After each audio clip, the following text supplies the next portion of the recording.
unfortunate anniversary. So we're gonna look first at the sort of general economic situation in the world actually today and in Russia, and we're gonna do a walk through the front line. In terms of for those who are impatient and don't want to wait, just want to know what's going on there. The situation is very difficult for Ukrainian side. Obviously, it's on the edge, but Ukrainian defenses has have not collapsed. So there are no huge changes on the front line. So this is summary for those who, but we do recommend staying because it's very tense and it's truly a moment where everything really depends on the will, because both sides threw everything they could into the fight. But first, let's actually look at situation in the world, how this war affects the rest of the world and also Russia. So we'll start with the first place. It's Hungary, this relatively small country that's bordering Ukraine, that has very strong ties with Russia. So it's declared state of emergency due to the war in Ukraine.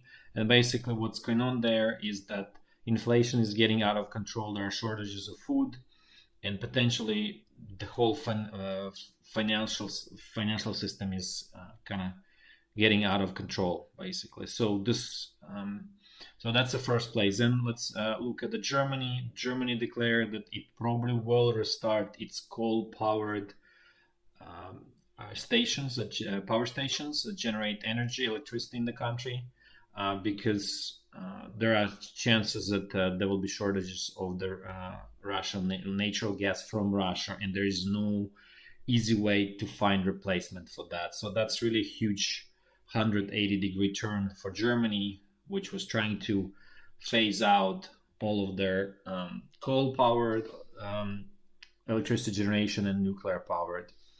So that's what's going on in the world, or at least that's what sort of in Europe.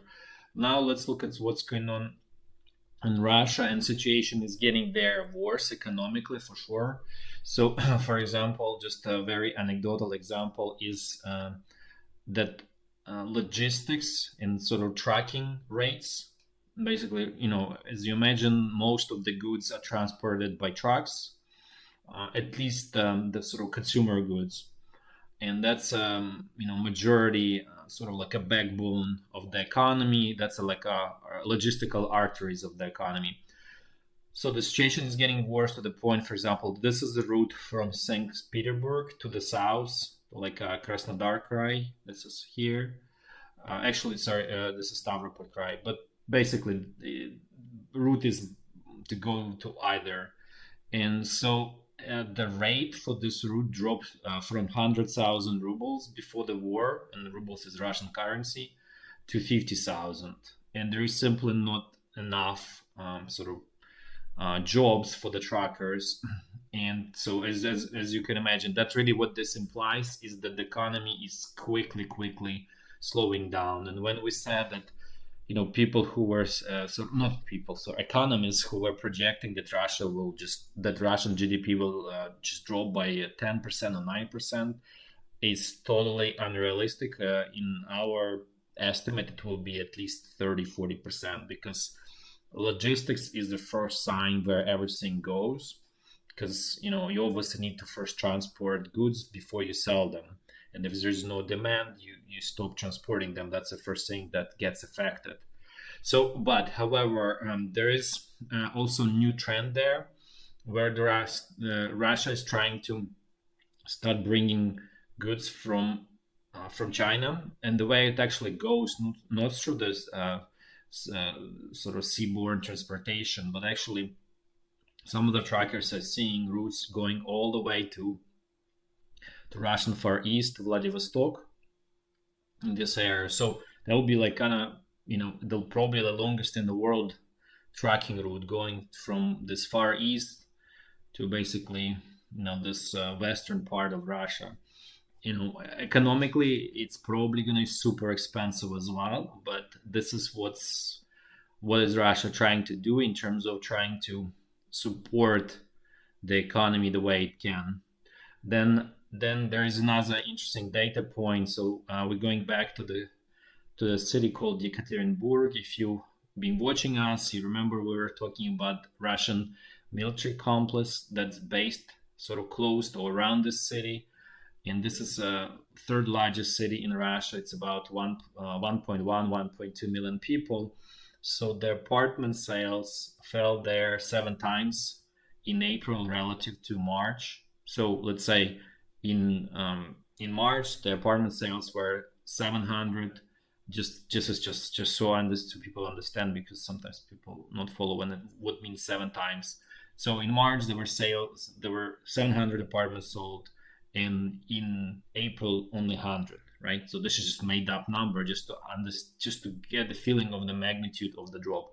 This is largest drop on record, never happened before, and so things are clearly getting extremely difficult in Russia. Then there's another data point from Altai Krai. It's nothing major in Russia. It's just a small, tiny, territory. Maybe it's not small, but economically there's not much there. But for example, the bankruptcies, physical bank, bankruptcy of of people, regular people, it went up from tens till hundreds, right? So it's a huge jump as well, also never recorded in the past history. So things are definitely getting very difficult inside of Russia economy wise. And for example, even for the sales of oil, just to understand, so let's say if Brent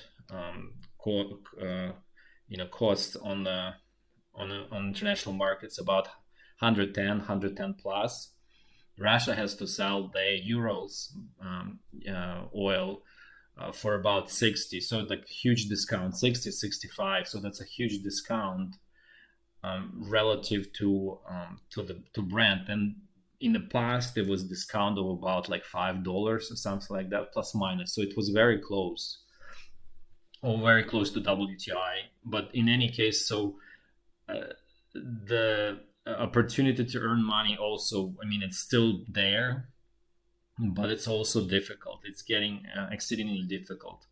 In addition, what happened is that U.S. Treasury canceled Russia's sort of state or central bank license that allowed it to pay its dollar-denominated debts. So that's really what this means. And there is an upcoming payment on May 27. And so this really means that Russia probably will not be able to make that payment, and that really means that it will be pushed into sort of technical default, because obviously it has money, but it's basically the means to pay on its debts are basically kind of cut off, and so there could be technical default on May 27 unless there is some miracle happens there. So this is kind of quick view on what's going on inside of Russia economy wise, and a little bit in Europe. So just we're going to discuss a little bit places outside of Ukraine as well. Now let's actually go back to Ukraine. Let's before we do a frontline walkthrough, we have there were questions about Switchblade kamikaze drones. And so today there was a first time when they were used, and it's actually unclear to us what was used, 300 or 600. But in any case, it was used on T-72. It damaged it, but it didn't actually destroy the tank. So the question is only, was it incorrectly used 300 or it was 600? We don't know.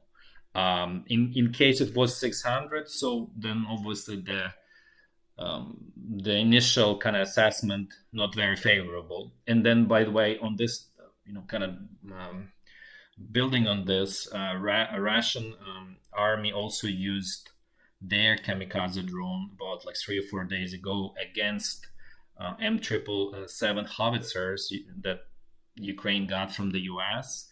And it was also not successful. It was very clear that it kind of missed and kind of hit close in probably sort of wounded some soldiers or something, but it definitely did not destroy the equipment.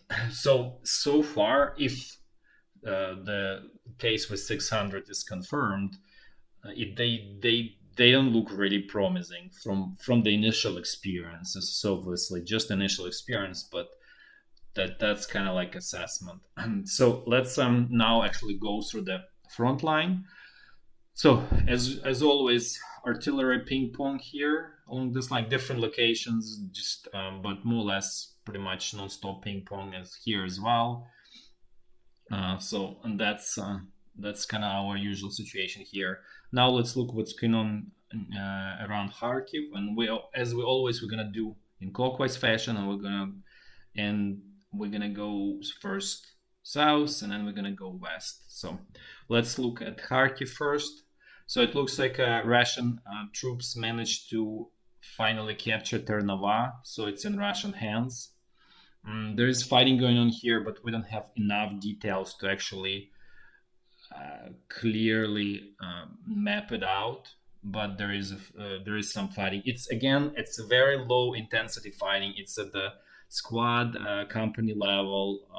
It's not like anything, not major attacks or anything like that. This is just kind of Russian side wants to have a buffer to prevent artillery ping pong or ability of Ukrainian side to hit targets on the Russian side, even though there are rockets, so that it's still probably unpreventable. But nevertheless, they kind of probably feel comfortable by having a buffer. So let's go actually south. Let's look first at the Izum bridgehead and Liman bridgehead.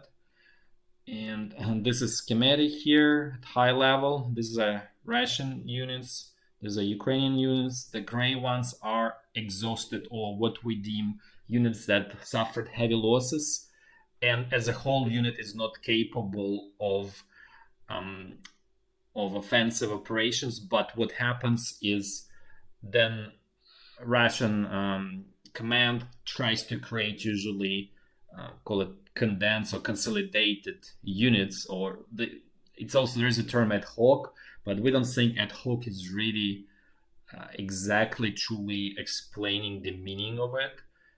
So we call it consolidated, probably also not terribly correct. But the point is that you just try to collect whoever can still fight from the whole entire larger unit, and you kind of throw them as a sort of, complete mix of different people who could be, let's say, if it's a division, you probably wouldn't even know, right? Because it's up to 10,000 people, you wouldn't even know those people. So you just totally kind of like creating just a group of people. So the coherence is extremely bad there. Basically, the point is, okay. So now let's actually look at so the situation around on the Izum bridgehead is stable, no advances. Let's actually, but there were developments in Liman. So on Liman bridgehead, let's actually have a closer look. So so this northern part, which is around Svetohirsk, stays the same. No changes there. Yesterday there was a very strong pressure by Russian forces. They managed, as we discussed, to capture kind of like eastern and northeastern part of the town, and basically Ukrainian troops stopped them along the railroad, and so far the front line holds. So Russian troops did not manage. So let's actually look at the situation. We didn't change the map, but because it's essentially the same. So sort of main Ukrainian defensive position goes along the railroad. Like there is like a station here, basically like a central kind of like part of the town in this area. So this is kind of still being held by Ukrainian troops. Russian side is obviously attacking, but they did not have progress there. So we can call it situation is stable and very difficult for Ukrainian side. Let's put it this way. Let's now look. Let's continue and let's look at Severodonetsk salient. Situation there is very, very difficult for Ukrainian side, and we would say really on the edge. So as you can see, this is in the north. There were several attempts by Russian troops to establish bridgehead. There are reports. This is not confirmed. This is just we just want to share it because there are reports that Russian troops are preparing or like creating a group to create bridgehead again here near Bilohorivka. And that we understand is that, why they do it is because they sense that this group is about to break out from this situation. So they really need, they obviously will need some help from the north, right? So that will be northern pincer, this will be southern pincer, right? So the logic is very simple.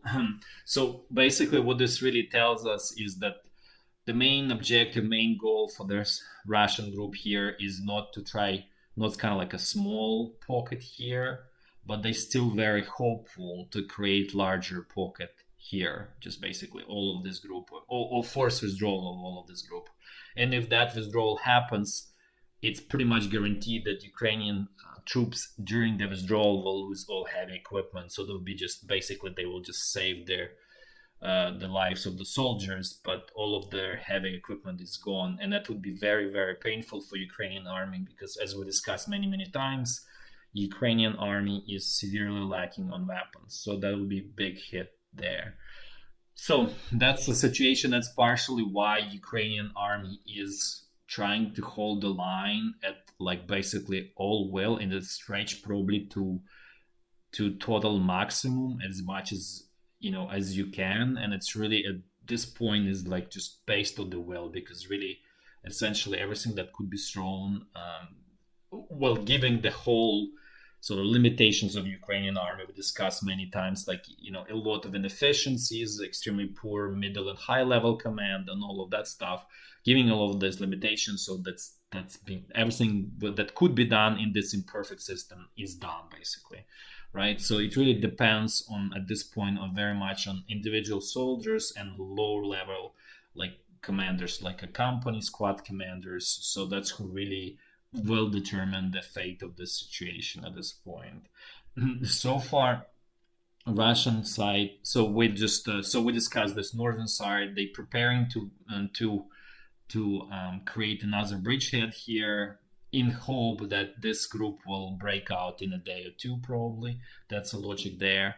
Then Russian troops putting pressure here on the defenders in Severodonetsk itself to kind of make sure that they will not be able to safely and easily withdraw.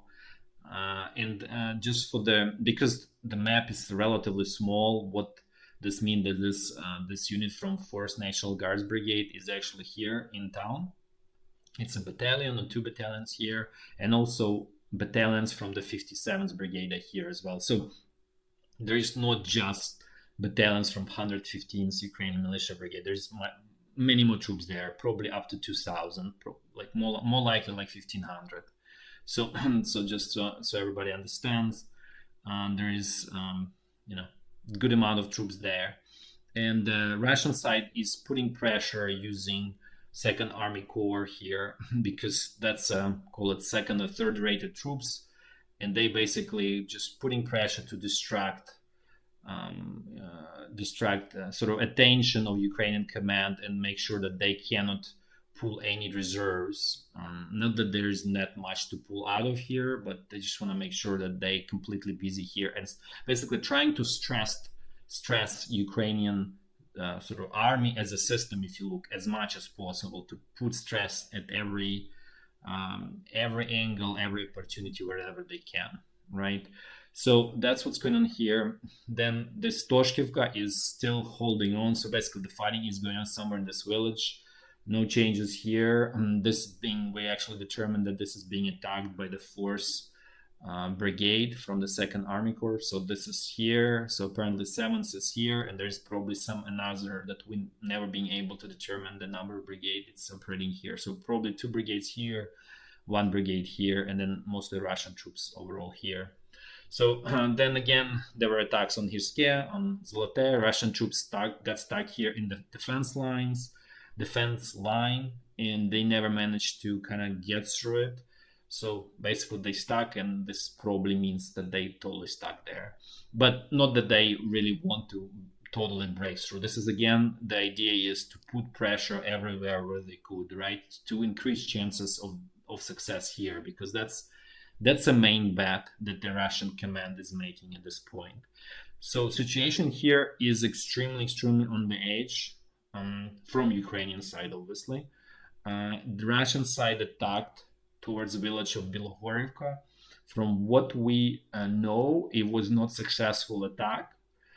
We don't have, this is like sort of 95% confirmed information, but not 100%. So far from what we know, this is still in Ukrainian hands, because this is essentially kind of like the sort of final sort of line before the Russian side could break. Oh, here as well, but they decided to, for whatever reason, they decided that this is easier to penetrate here. They kind of like not as actively attacking and here, and definitely the attacks here in Kamishalaha totally subsided.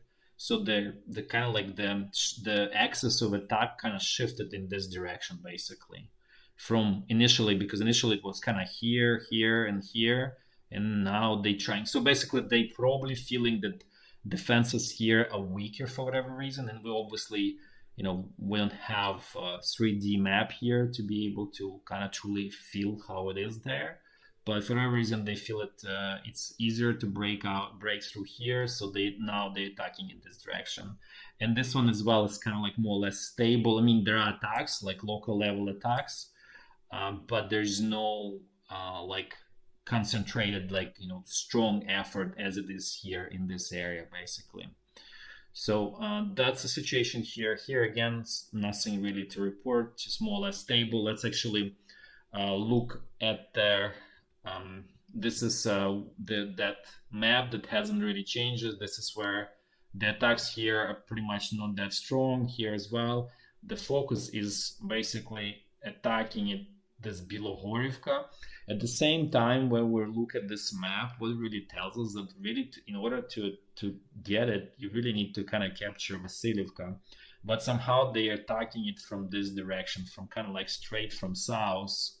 So because you see there is like kind of like a little swamp here, so that creates kind of natural blockage on the Russian on the axis of the Russian attack. So all we know that there was extremely strong attack on this village, and so far Ukrainian defenses held here. That's all we can report right now. So this is again the same story, and we actually don't even know how the attack happened. Was it just from this group kind of like that, or actually it kind of came from this group? So it's actually not terribly clear how, even like the sort of like actual direction of the attack, how it all came about. So as now let's kind of let's go a little bit more south, where Russian side had managed to dislodge very good, very well entrenched Ukrainian positions here. It was called Svetlodarsk salient, after the name of this town here, Svetlodarsk. And so, as you remember, there was very clever attack when they attacked it from flank and kind of almost rear, and really forced withdrawal of Ukrainian troops. So there was no even fight in this Svetlodarsk, just totally abandoned by Ukrainian troops, because under the threat of encirclement, you just leave. And so we thought, we don't know, this is approximation of Ukrainian defensive line. We don't know exact sort of at this point. Situation basically here is very fluid, so we don't know exact the Ukrainian defensive line here. All we know that Russian side is controlling this village was Dvezhenka. They capture everything on this side, and it's unclear they managed to get on the other side. All we know that this bridge was blown up, so the chances that the Russian side kind of crossed on this side are extremely low, but it's possible. We don't have firm confirmation on this. And then just for those who followed yesterday, and when we discussed Ukrainian power generation system, this is that huge one huge coal-powered station here. So this is this one. This is right here. So it's still being controlled by Ukrainian army, but it's super close to the front line. So let's then we're just gonna go down more south towards Donetsk, west of Donetsk, because here, well, where is it? Here it's again kind of quiet, so there's not much to discuss there. So let's look here what's going on. There was no typical kind of like strong infantry attacks around Marinka, just artillery shelling, actually, surprisingly. So again, Avdiivka, Marinka, Novomykhailivka, they were typical places. Mostly was artillery shelling. Russian side actually officially sort of announced, like publicly, that they're not gonna continue attacking here straight front of Avdiivka, because obviously it leads to heavy casualties. So their goal is actually, this kind of now starts to make sense what they try to do. They would like to sort of kind of encircle, and that's why they started building the salient, which we think is way too sort of probably unrealistic, let's put it this way. But the goal of the salient is basically kind of like sort of create a threat or encircle and effectively force withdrawal of Ukrainian troops from Avdiivka. So basically, Russian side is learning that frontal attacks are extremely high casualty, extremely difficult, low probability of success. So they're now trying. They've seen what happened in Svetlodarsk, and that commander was a good example of how it's done. And now it's basically the idea is probably somewhat spreading towards the rest of the Russian, more regular Russian troops. But it doesn't look very promising, to be fair here, that there is not. We don't think that they will be able to achieve much here in terms of creating credible threat to Avdiivka at this point. Okay, let's keep going south. Actually, we're gonna start going west, because this is Vuhledar here, and you'll see it on. This is actually just close up a little bit. Just we're keeping it if the Russian side continues attacking here, so we can show in more detail, because the attacks are super, I would say, super slow. They don't achieve much, so it's basically like 1 or 2 kilometers. If they achieve anything, so really need to zoom in to be able to really see what's happening there. So now we're gonna look at Zaporizhia front line, so which starts around Vuhledar, and we're gonna focus on the eastern section.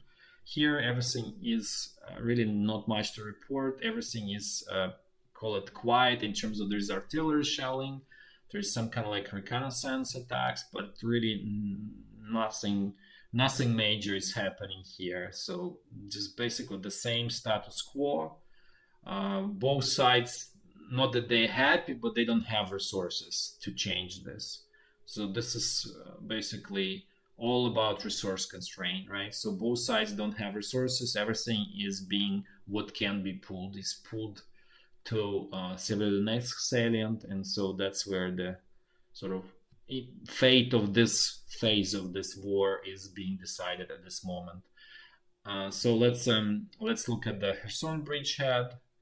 So as always, the same thing as we discussed. Russian troops are digging in, preparing to defend this whole situation. Russia is announcing that it's going to annex the whole Kherson region, and it's going to be part of Russia. So and also the same goes true for the Zaporizhia region.